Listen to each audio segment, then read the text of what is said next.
안녕하세요. 자, 이번 시간은 지난 시간에 다 하지 못한 자료 수집 방법에 대해서 설명하도록 하겠습니다. 지난 시간에 설명했던 자료 수집 방법은 대표적으로 많이 시험 문제 출제되는 질문집법이었고요. 오늘은 나머지인 실험법, 면접법, 참여관찰법, 그 다음에 문헌연구법 이렇게 네 가지를 빠르게 배워보도록 하겠습니다. 자, 지난 시간에 배웠던 질문지법과 이 실험법은 양적 연구에서 주로 쓰는 자료 수집 방법이라고 했어요. 그럼 실험법은 무엇이냐? 말 그대로 여러분들 과학 실험을 떠올리시면 됩니다. 그 절차 그대로 진행이 되는데요. 대신에 사회문화 현상을 연구하는 거겠죠. 자, 먼저 여기 빈칸부터 채우겠습니다.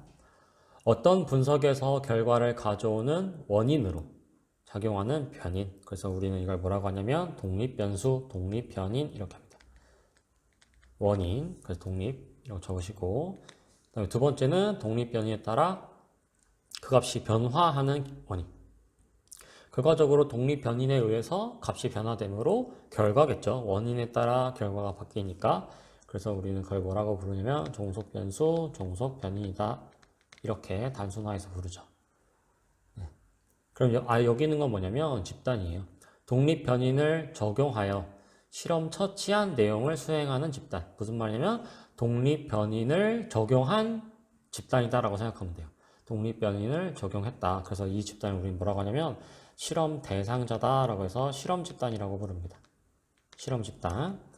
그리고 여기 이 집단은 실험 집단과 실험 처치 결과를 비교하기 위해 실험 처치하지 않은 집단이라고 부르는데요. 무슨 말이냐면 독립변인이 있고 종속변인이 있어요. 그래서 독립변인에 의해서 종속변인이 바뀐다를 실험하려고 하죠. 그러면 독립변인에 따라 종속변인이 어떻게 바뀌는지도 알아야겠지만 독립변인이 없으면 종속변인은 어떻게 작용하는지. 그래서 이 두 개를 서로 비교해야겠죠. 그래서 독립변인을 적용하지 않은 집단이라고 해서 우리는 통제집단이라고 부릅니다. 실험집단, 통제집단 이렇게 불러요. 그러니까 지금 뭐 예로 들어보면 여기 지금 실험 집단이 있고 통제 집단이 있다고 해요. 그러면 독립변수를 이거는 독립변인을 처치한다고 했으니까 독립변수를 당연히 반영한 것이고 이 통제 집단은 독립변수를 적용시키지 않은 집단이어야겠죠. 뭐 예를 들면 어떤 두통약을 먹으면 머리가 안 아파진다라는 걸 실험하고 싶다. 그렇다면 두통약을 먹여야겠죠. 머리 아픈 사람한테. 그래서 독립변수로 두통약을 주는 거예요. 그러면 통제 집단한테는 두통약을 주면 안 되겠죠. 왜냐면 아까도 얘기했듯이 비교하는 집단이니까 똑같이 머리는 아파야 되는데 이 사람한테는 두통약을 주고 이 사람한테는 두통약을 안 줬을 때 어떤 결과가 나타나냐 라고 했더니 이 두통약을 먹었더니 머리가 씻은 듯이 나았다. 효과가 있었고 이 사람들은 두통약을 먹지 않았더니 계속 머리가 아팠다. 그렇다면 두통약을 먹으면 머리 아픈 게 좀 나아질 수 있구나 라는 결과가 나오겠죠. 이렇게 실험할 수 있다라고 하는 거예요. 대신에 여러분 조심해야 될 것은 실험 집단과 통제 집단 간에 서로 특성이 비슷해요. 특징이. 그러니까 이 사람들한테 머리 아픈데 두통약을 주고 이 사람들한테 머리 안 아픈데 두통약을 안 주고 이렇게 하면 안 되겠죠. 똑같이 머리가 아픈 상황에서 어떤 사람들은 두통약을 먹여보고 어떤 사람들은 두통약을 안 먹어봐야 이 두통약이 실제로 어떤 기능을 하는지를 알 수 있기 때문에 이런 걸 잘 파악해야 된다라고 하는 것입니다. 그러면 이거는 지금 두통약을 먹이고 안 먹이거니까 이거는 자연현상이라고 볼 수 있죠. 실제로 인간의 의지와 상관이 없으므로. 그러니까 이제 다른 예시로 이 실험법을 좀 더 자세하게 설명해 보도록 하겠습니다. 예로 들으면 뭐 보충 수업을 하면 정말 성적이 오르는가를 내가 알고 싶어요. 그러면 어떻게 하면 되냐면 실험해 보면 되겠죠. 그래서 첫 번째부터 다섯 번째까지 단계가 있는데요. 첫 번째는 연구 대상자를 배치해 봐야겠죠. 실험하려면. 그래서 뭐 남자 10명 뽑고 뭐 여자 10명을 뽑았다. 그리고 또 뽑아야겠죠. 똑같이 남자 10명 뽑고 여자 또 10명 뽑아야 돼요. 무슨 말이냐? 여기는 아까 설명했던 독립변수를 처치할 실험 집단. 그리고 여기는 독립변수를 적용시키지 않을 집단. 그래서 아까 통제 집단이라고 했죠. 그래서 실험 집단과 통제 집단을 각각 뽑아요, 사람들을. 근데 2단계에 뭐가 있냐면 종속 변수를 사전에 검사한다. 이건 무슨 말이냐? 아까 제가 보충 수업을 하면 학생의 성적이 오르냐 이걸 판단한다고 했죠? 그러니까 종속 변수는 뭐냐면 성적이에요. 그러면 종속 변수를 사전에 검사한다는 것은 일단 성적이 몇 점인지 파악한 다음에 그 다음에 보충 수업을 해보고 이 성적이 어떻게 변했는지 알아야겠죠? 그러니까 종속 변수를 사전 검사 미리 해야 된다는 거예요. 근데 만약에 이 실험 집단 지금 사전 검사 해보니까 얘네들은 평균이 한 90점 나오는 애들이고 얘는 평균이 한 60점 나오는 애다. 이러면 될까요? 안 될까요? 점수가 실험 집단과 통제 집단의 종속 변수 사전 검사의 점수가 만약에 이렇게 차이가 나면 문제가 될까요? 안 될까요? 당연히 문제가 되겠죠.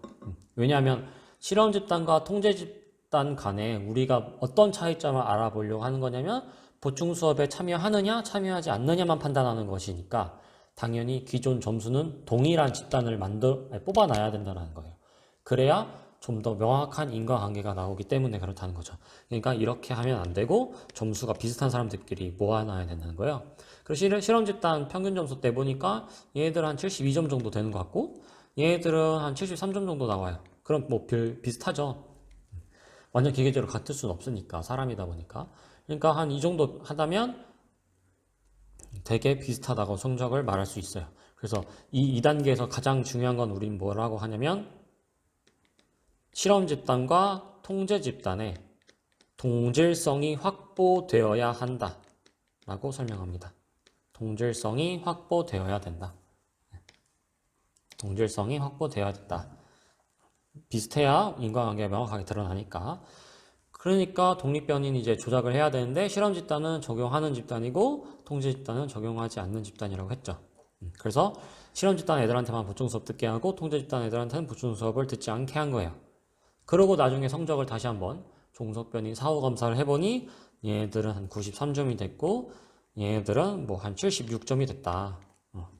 이렇다는 건 이제 가설을 검증해 보면 되죠. 제가 가설을 보충 수업을 하면 성적이 오른다라는 말을 했으니까 가설 검증을 해보려면 4단계와 2단계를 비교해 보면 되는데 실험 집단은 시험을 지금 보니까 93점이 됐고 그 전에는 72점이었다. 그러면 21점 올랐죠.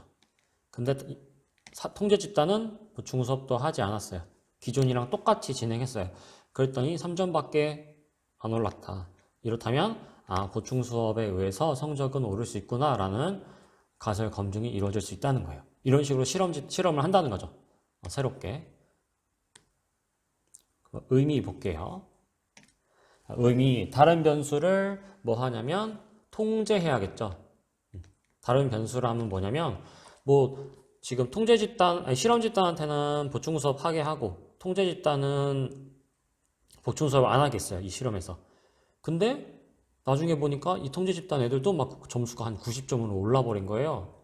뭔가 했더니 얘네들이 보충 수업은 하진 않았지만 뭐 다른 학습지를 뭐 따로 학원 가가지고 뭐 공부했다든지 뭐 과외 수업을 들었다든지 그렇게 하면 안 되겠죠. 통제 집단 애들은 실험 집단 애들이 보충 수업 할 때 아무것도 안 해야 돼요. 다시 말하면 원래 했던 그대로 뭔가 새로운 걸 추가하면 안 된다는 거예요. 그래서 그거를 이제 다른 변수를 통제한다라고 말하는 거예요. 그래서 다른 변수를 통제한 후 조사 대상자에게 인위적으로 조작한다. 인위적으로 보충 수업 듣게 하는 거죠. 인위적인 조작을 한다. 그로 인해 나타나는 변화를 파악한다. 변화 파악했죠. 그래서 여기서 정말 중요한 키워드가 인위적인 조작을 한다. 인위적인 조작을 한다.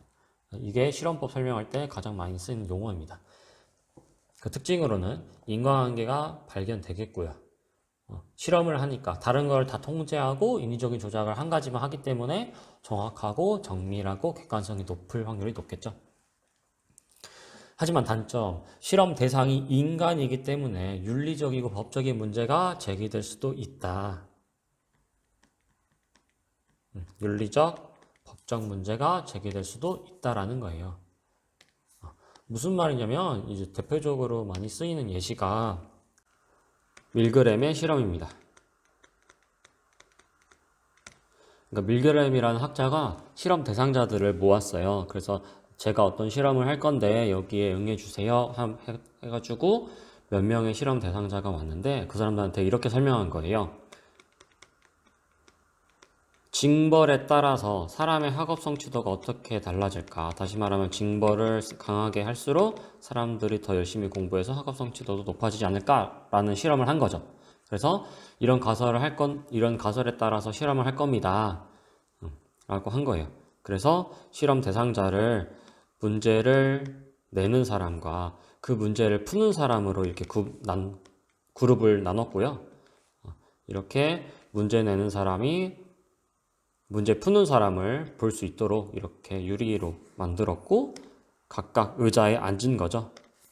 각각의 의자에 앉아서 문제를 맞추면 넘어가고요. 문제를 푼 게 답이 틀리면 이제 벌을 받는 거예요. 근데 무슨 벌을 받냐면 이 문제 낸 사람이 너 틀렸어? 라고 하면서 스위치를 누르면 이 문제 푼 사람한테 전기 충격이 와요. 틀렸을 때 전기 충격이 온다는 거죠. 그래서 이 사람이 답을 낸 사람이 엄청 아파하는 그런 모습인 거예요. 그런데 단순히 스위치만 누르는 것이 아니라 이 스위치 옆에는 전압을 고를 수가 있어요. 그래서 이 실험에서는 틀리면 틀릴수록 틀린 사람한테는 점점 더 높은 전압으로 전기 충격을 주는 거였죠. 그래서 문제를 틀리면 굉장히 고통스러운 모습이 나오는 거죠. 그러니까 이 문제를 내는 사람은 본인이 문제도 내고 스위치도 눌러야 되는데 이 점점 전압을 높이면 높일수록 이제 문제 푸는 사람이 굉장히 고통스러워하니까 점점 힘들어했어요. 하지만 밀그램은 뭐라고 했냐면 어차피 이거는 실험이니까 만약에 여기에서 뭐 의학적인 문제라든지 법적인 문제가 생기면 다 제가 책임질 테니까 걱정하지 마시고 누르세요 라고 한 거예요. 근데 어쨌든 이 문제 내는 사람은 본인이 스위치를 누르니까 굉장히 죄책감을 느낄 거 아니에요. 그래서 굉장히 힘들었어요. 하지만 이 연구에서 결국 어떻게 됐냐면 실제로 이 문제 내는 사람의 약 60%가 이 답을 내는 사람, 다시 말하면 문제 푸는 사람이 죽을 정도의 전압까지 높여서 눌렀대요.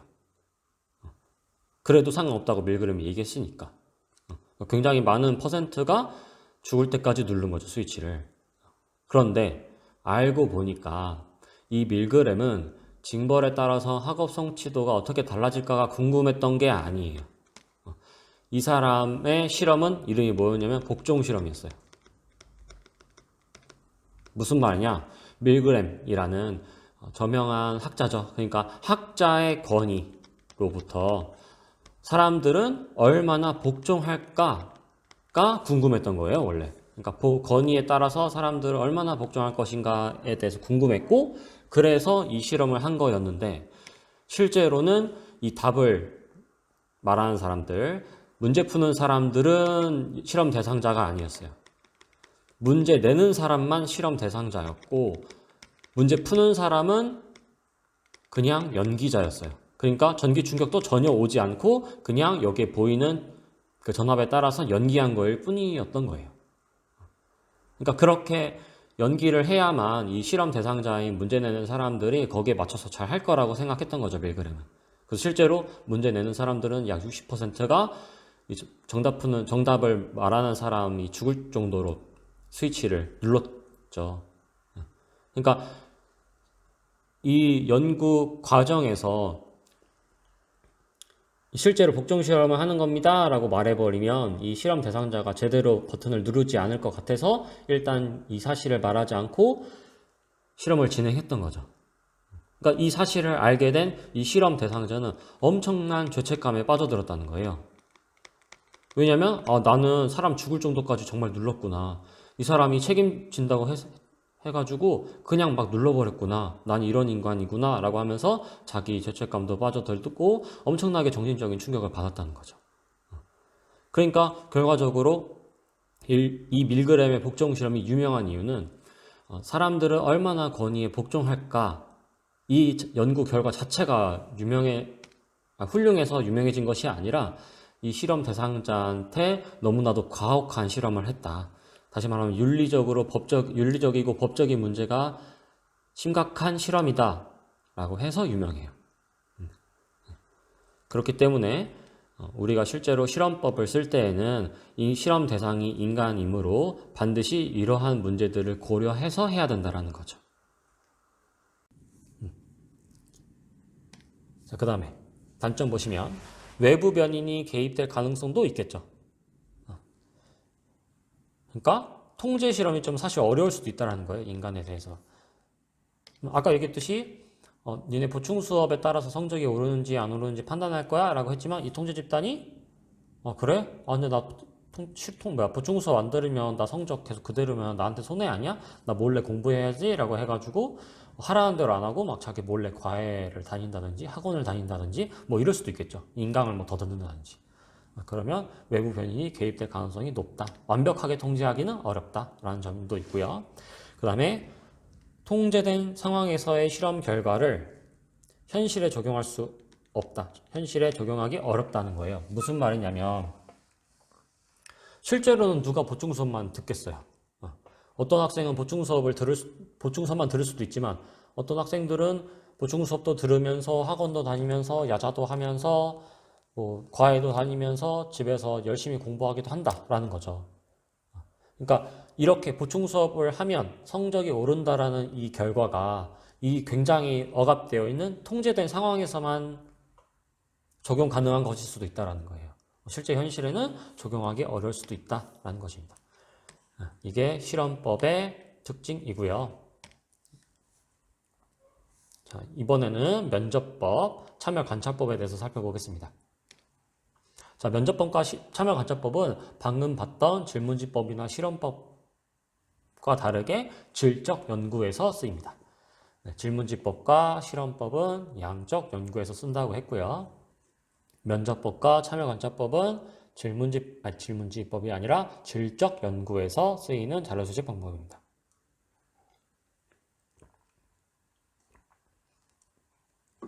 먼저 면접법부터 보겠습니다. 그러면 면접법은 지금 제가 여기 적어놨죠. 간단한 질문 조사표를 쓴다는 거예요. 이걸 왜 써놨냐면 우리가 실제로 질문지법은 구체적으로 질문지를 작성해서 완전 체계적으로 완전 구조적으로 이거에 대해서 어떻게 생각합니까? 2번 이거에 대해서는 어떻게 생각합니까? 2번에서 아니요라고 대답했는데 왜 아니요로 대답했습니까? 굉장히 체계적이죠. 종이만 보고 거기에 따라 작성해야 되니까. 근데 면접법은 실제로 면대면으로 직접 만나서 대화 형식으로 이루어지는 자료 수집 방법이다 보니까 질문 조사지가 구체적이고 체계적인 것이 아니라 굉장히 간단하게 되어 있다라고 합니다. 그래서 구조화, 표준화가 질문지법에 비해서 적다, 수준이 떨어진다라고 한다는 거예요. 떨어진다는 거 중요한 특징이니까 기억을 하시고 그 다음에 그러니까 굉장히 자유로운 대화를 할 수 있겠죠. 뭐 이렇게 질문했는데 내가 생각한 거와 다르게 학생이 다르게 대답했어요. 그럼 또 거기에 맞게 또 유연하게 질문할 수도 있겠죠. 그래서 간단하게 질문지를 작성하다 보니 유연성과 융통성이 높다. 하는 거예요. 간단합니다. 면접법. 그래서 조사자와 응답자가 직접 만나서 뭐 한다고 하냐면 대화를 통해서 자료 수집을 한다고 했어요. 그리고 우리가 또 기억해야 될 것은 뭐냐면 질문지법도 결국 문자 언어와 음성 언어로 통해서 이루어진다고 했죠. 면접법도 마찬가지 언어를 매개로 한다라는 거. 언어를 매개로 이루어지는 자료 수집 방법이다. 그럼 방금 살펴봤던 실험법은 과연 어떨까요? 실험법은 언어를 매개로 할 수도 있지만 안 할 수도 있겠죠. 다시 말하면 실험법은 굳이 말을 하지 않아도 된다는 거예요. 언어를 무조건 사용하는 건 아니다. 하지만 질문지법과 면접법 같은 경우에는 반드시 언어를 매개로 이루어진다라는 것을 꼭 기억해야 됩니다. 가끔씩 시험에서 이렇게 물어보거든요. 예, 꼭 기억하시고. 특징. 질문지법과 다르게 면접법은 질적 연구에서 쓰이는 것이므로 다수를 대상으로 하려고 하는 것이 아니라 소수를 대상으로 하는 것이다. 그래서 소수의 응답자에게 행위 동기, 가치 등 깊이 있는 정보를 획득하려고 하는 것입니다. 그렇기 때문에 우리는 심층적인 자료 수집 방법이라고도 부르고요. 근데 조심해야 될 거는 면접법은 어떤 종이를 작성해서 그냥 여기에서 답하세요가 아니라 직접 만나서 대화한다고 했죠. 그리고 아까 얘기했듯이 행위와 동기와 가치를 파악하려고 하는 심층적인 자료 수집 방법이어야 되니까 그 사람이 자기 속마음을 잘 얘기해 줘야겠죠. 그러려면 그 사람과 저 간에 서로 뭐가 있어야 되냐면 신뢰가 있어야 돼요. 여러분들도 마찬가지죠. 만약에 제가 여러분들의 속사정까지 여러분들이 저한테 속사정을 막 얘기했는데 제가 그 속사정까지 막 다른 반 가가지고 막 다 퍼뜨리고 다른 선생님들한테 다 퍼뜨리고 하면 아 송재환은 믿을 놈이 못 되구나 이러면서 다음에는 다시는 이제 저한테 여러분들의 속마음을 얘기하지 않겠죠.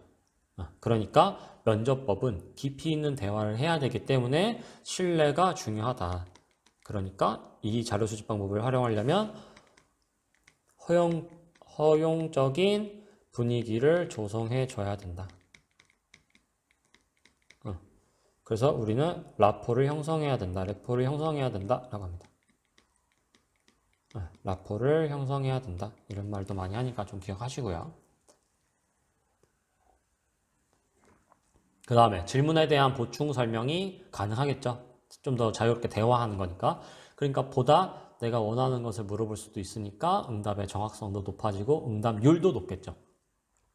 질문지법은 그냥 작성하고 체크하고 하니까 그냥 대충대충 할 수 있지만 면접법은 사실 대화하는 거니까 이게 대충 하는 건지 아니면 진심을 다해서 대답하는 건지 사실은 알 수 있죠. 그러니까 생각보다 응답률이 높다라는 거. 직접 얼굴 보고 얘기하는 거니까. 그리고 질문지법과 다르게 문맹자에게 실시가 가능하겠죠. 질문지법은 어쨌든 작성해서 줘야 되기 때문에 문맹자가 있다면 대답하기 굉장히 어렵겠지만 면접법은 애초에 대화를 통해서 이루어지므로 문맹자에게 실시가 가능합니다. 하지만 단점, 연구 목적에 적합한 대상자를 선정하기가 생각보다 어려울 수도 있다는 거예요. 다시 말하면 선정 과정 자체가 어려워요. 선정 과정 자체가 어려울 수 있다는 거예요. 만약에 내가 뭐 학교 폭력에 대해서 조사하고 싶다. 근데 제가 만약에 어떤 학생한테 같이 하자고 양해를 구하고 대화를 해봤더니 제가 원하는 학교 폭력의 종류가 아니었던 거예요. 그러니까 생각보다 선정 과정이 굉장히 어려울 수 있다는 거예요. 왜냐하면 면접법은 대화를 해야 되니까 굉장히 많은 시간이 필요하죠. 소수를 대상으로 하는 거기 때문에. 물론 질문지법은 어떻게 하면 되냐면 그냥 최대한 많은 사람한테 다 뿌려버리고 적합하지 않으면 그냥 금방금방 뺄 수 있지만 면접법은 그렇지 않다는 거예요. 애초에 소수를 대상으로 하기 때문에. 소수를 대상으로 함으로 일반화도 어렵겠죠. 물론 질적 연구 자료 수집 방법인 면접법이 원하는 방법은 아니지만 추구하는 방향은 아니지만 일반화가 어렵다. 그 다음에 시간과 비용이 많이 소요되고요. 면접자의 면접 기술 등 전문성이 요구되죠. 어떻게 질문하는지에 따라서 대답의 종류가 질이 달라질 수 있으므로 전문성이 필요합니다. 그래서 그 다음에 연구자에 뭐가 많이 개입되냐면 주관이 개입될 가능성이 높다. 주관이 개입될 가능성이 높겠죠. 각각의 상황에 따라 질문도 달라지고 대화도 달라지니까. 질적 연구 방법의 단점이라고 생각하면 되고요. 그럼 참여관찰법 보겠습니다. 참여관찰법은 원래 언제부터 쓰기 시작했냐면 이제 서양에서, 그러니까 유럽에서 다른 나라로 가가지고 다른 나라의 인종들을 연구할 때 쓰이는 방법이었어요. 그러니까 제국주의 시대 때 인류학자들이 원시 부족을 연구할 때 많이 쓰이는 방법이었습니다. 참여관찰법은 이것도 질적 연구 방법의 자료 수집 방법이에요. 그러니까 실제로 참여관찰법은 말 그대로 그 새로운 생활에, 새로운 사회에 가서 참여해 보기도 하고 관찰해 보기도 한다는 거예요. 그래서 조사 대상자의 일상생활에 참여하여 자료를 수집한대요. 그러니까 쉽게 말하면 뭐 제가 뭐 노은고 3학년 2반의 학생들의 교우 관계를 알고 싶다라고 하면 어떻게 하면 되냐면 그냥 학생이라고 하고 위장해서 3학년 2반에 전화가 오는 거예요. 그래서 실제로 학생인 척 하면서 학교 다니고 수업도 똑같이 듣고 애들하고 똑같이 밥도 먹고 애들이랑 막 친해지면서 같이 뭐 매점도 가고 야자도 같이 하고 같이 도망도 다니고 막 그러는 거예요. 그러면 실제로 참여해 보면 이 친구들이 저를 정말 친구로 생각하고 스스럼 없이 본인의 원래 모습을 보여주겠죠. 그러니까 굉장히 진솔한 결과가 나올 수 있다라는 거예요. 그래서 여기를 먼저 채우면 생생한 자료로서 자료에 뭐가 보장된다고 하냐면 실제성이 보장된다. 그래서 모든 자료 수집 방법 중에 이 참여 관찰법이 참여 대상자의 진실된 모습을 잘 드러낸다. 네, 입니다. 그리고 제가 아까 얘기했듯이 뭐 3학년 2반의 뭐 교우 관계를 판단하려면 전학도 오고 같이 수업도 듣고 같이 뭐 대화도 하고 실제로 같이 생활을 해야 되니까 굉장히 긴 시간이 필요하겠죠.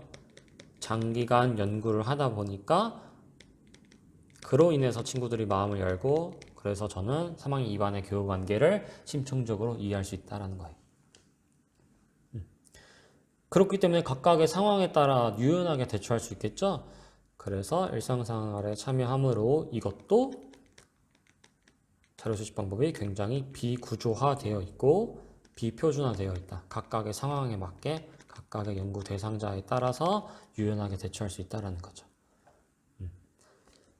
그리고 특징이 의사소통이 어려운, 그러니까 말을 아예 하지 못하는 사람이어도 조사할 수 있다는 거예요. 같이 생활하다 보면 그 사람이 말을 하지 못한다고 하더라도 의사소통이 생각보다 어렵다고 하더라도 결국 그 사람과의 관계가 좋아지면서 그 사람이 짓는 표정이 지금 어떤 감정을 드러내는 건지 지금 어떤 상황에 어떻게 그 사람이 의미부여하는지도 어느 정도 파악이 가능하기 때문에 다른 연구에 비해서 의사소통이 어려운 대상에 대해서 연구가 가능하겠죠. 하지만 단점으로는 관찰하고자 하는 현상이 나타날 때까지 계속 기다려야 된다는 거예요. 왜냐면 그걸 물어볼 수가 없으니까. 니네는 어떻게 생각해? 너는 성장에 대해서 어떻게 생각해? 이렇게 직접적으로 물어보는 게 아니에요. 왜냐면 친구니까. 친구니까 그냥 친구로서 느끼고 친구로서 자연스럽게 질문해야 되니까 생각보다 시간이 굉장히 오래 걸린다는 거예요. 그리고 뭐 만약에 예를 들면 뭐 한국의 뭐 설날 특징을 알고 싶다. 설날에 한국 사람들이 어떻게 생활하는지, 한국 사람한테는 설날이 어떤 의미인지를 만약에 영국 사람들이 연구하고 싶다고 해요.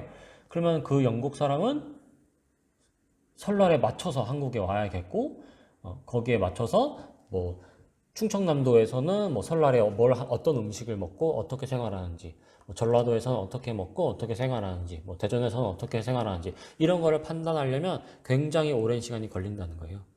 그리고 뭐 예상치 못한 변수를 통제하기가 어렵겠죠. 뭐 만약에 뭐 설날 뭐 한국 설날에 대해서 알아보고 싶어서 뭐 1월 중순쯤 뭐 한국에 왔는데 갑자기 뭐 한국에 전쟁이 나가지고 뭐 설날 그런 거 없어진다. 그러면 뭐 거기에 대해서는 뭐 전혀 대처할 수 없죠. 그러니까 예상치 못한 변수 통제가 곤란하다. 그 실제로 옛날에 제국주의 시대 때 이런 인류학자들이 뭐 아프리카나 뭐 아시아로 와가지고 그 원시 부족이 어떻게 생활하는지를 연구하려다 보니까 뭐 결과적으로는 뭐 그쪽 집안하고 결혼을 하기도 하고요. 그래서 막 연구를 끝내고 뭐 나는 뭐 다시는 그 나라 우리나라로 원래 안 돌아가. 난 그냥 이 부족에서 살 거야라는 사람들도 있고 아니면 뭐 그쪽 사람들하고 어떻게 잘못돼가지고 사이가 안 좋아서 뭐 죽임을 당하는 일도 있었다고 해요. 그러니까 예상치 못한 변수 통제가 굉장히 곤란하다라는 거 기억하시고요. 그 다음에 관찰 현상을 기록하는 과정에서 질적 연구 방법이다 보니까 주관이 개입될 수도 있겠죠. 뭐 만약에 갑자기 뭐 내가 원시 부족 연구하고 싶었는데 그 원시 부족 뭐 추장 아들하고 막 결혼했어. 그러면 뭐 그 부족에 대해서 굉장히 긍정적으로 생각하게 되고 뭐 이 부족은 뭐 이런 면에서 굉장히 뭐 긍정적이다. 이런 행위는 굉장히 좋은 것이다라고 잘못 판단할 수도 있다는 거예요. 그 다음에 연구 대상자에게 연구 의도가 알려진 경우 연구 결과가 왜곡될 수도 있다. 그러니까 뭐 한국 뭐 그냥 계속 우리나라로 예를 들을게요. 뭐 한국 설날에 세배를 하는 게 그 사람 서로한테 어떤 의도일까, 어떤 의미일까를 제가 그냥 자연스럽게 녹여 들어가서 그 사회에 일원이 돼가지고 뭐 자세하게 알아낼 수 있으면 좋은데 뭐 제가 저는 그냥 한국에 눌러서 살려고 왔어요 라고 한 외국인이에요. 근데 정말 그냥 자연스럽게 저는 한국 사람이 좋아서 이렇게 왔고요. 실제로 그래서 한국 사람하고 결혼한 거예요 라고 했는데 들통난 거죠. 알고 보니까 자기 연구를 위해서 한국 사람하고 일부러 결혼한 거예요. 그리고 설날에 세배가 어떤 의미인지를 연구하기 위해서 왔다라고 하면 이제 그 사람이랑 친해진 사람들이 우리 세배하는 게 어떤 의미인지를 연구하고 싶다고? 라고 하면서 그러면 우리나라에 대해서 좋은 인식을 줘야 되니까 세배는 무조건 우리나라에서 제일 좋은 뭐 풍습이다 뭐 이렇게 설명해야지 라고 결국 연구 결과가 왜곡될 수도 있고 아니면 그 반대로 부정적인 모습을 보여주거나 진솔된 모습을 보여주지 않을 수도 있겠죠. 이럴 수도 있다.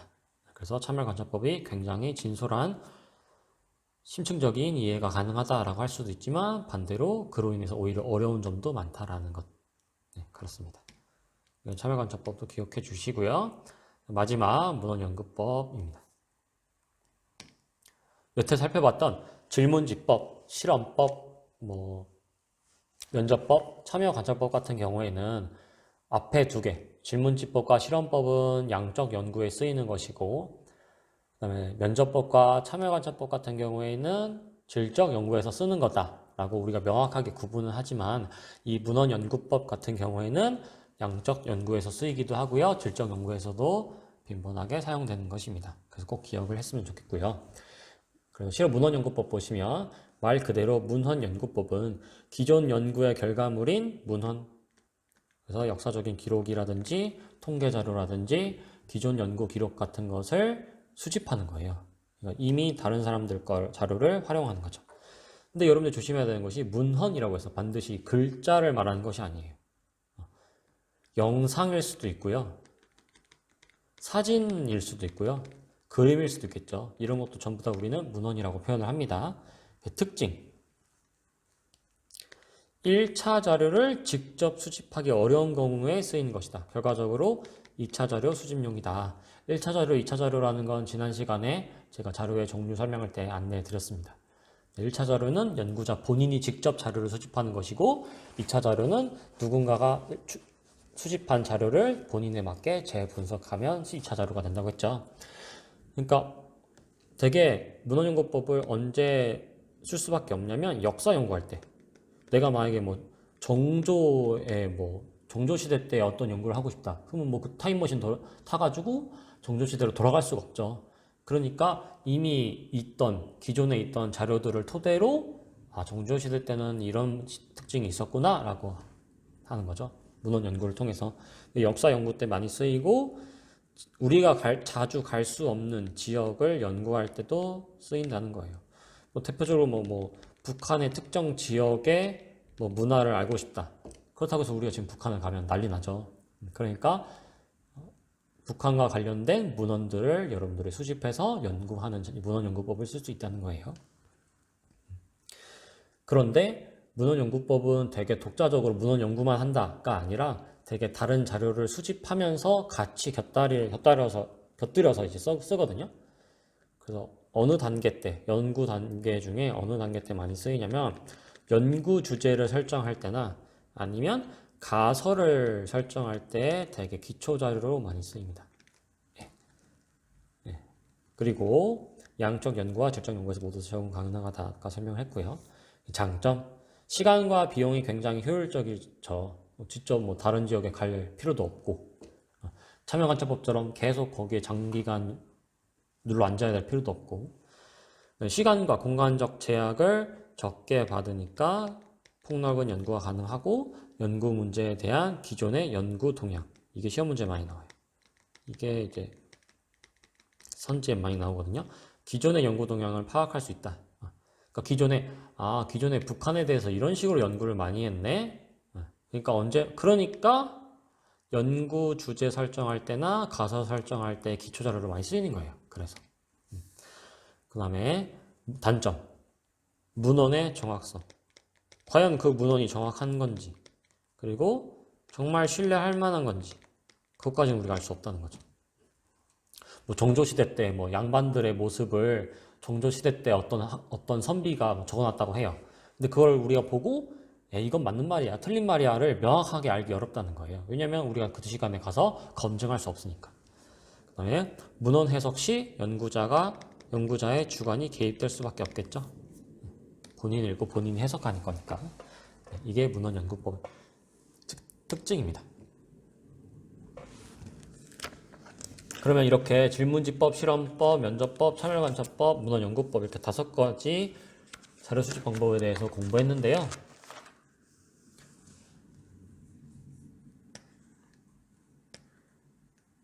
이 5번, 6번 이 선지들하고 이 4번 자료 수집 방법 정리 같은 경우에는 제가 다음 시간 수업 시작할 때 같이 풀고 그 다음 수업인 연구윤리를 들어가도록 하겠습니다. 그러니까 이건 어떻게 보면 숙제라고 생각 한번 해보시고요. 기존에 제가 설명해드렸던 자료 수집 방법을 쭉 읽어본 다음에 한번 여러분들이 풀어보세요. 이건 플러스는 조작화 정도가 뭐 이런 조작화 정도가 크다. 마이너스는 굉장히 조작을 하지 않는다. 이런 거거든요.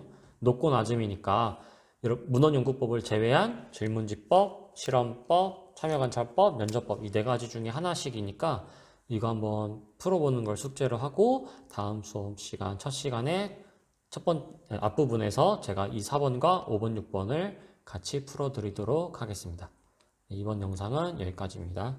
수고 많으셨습니다.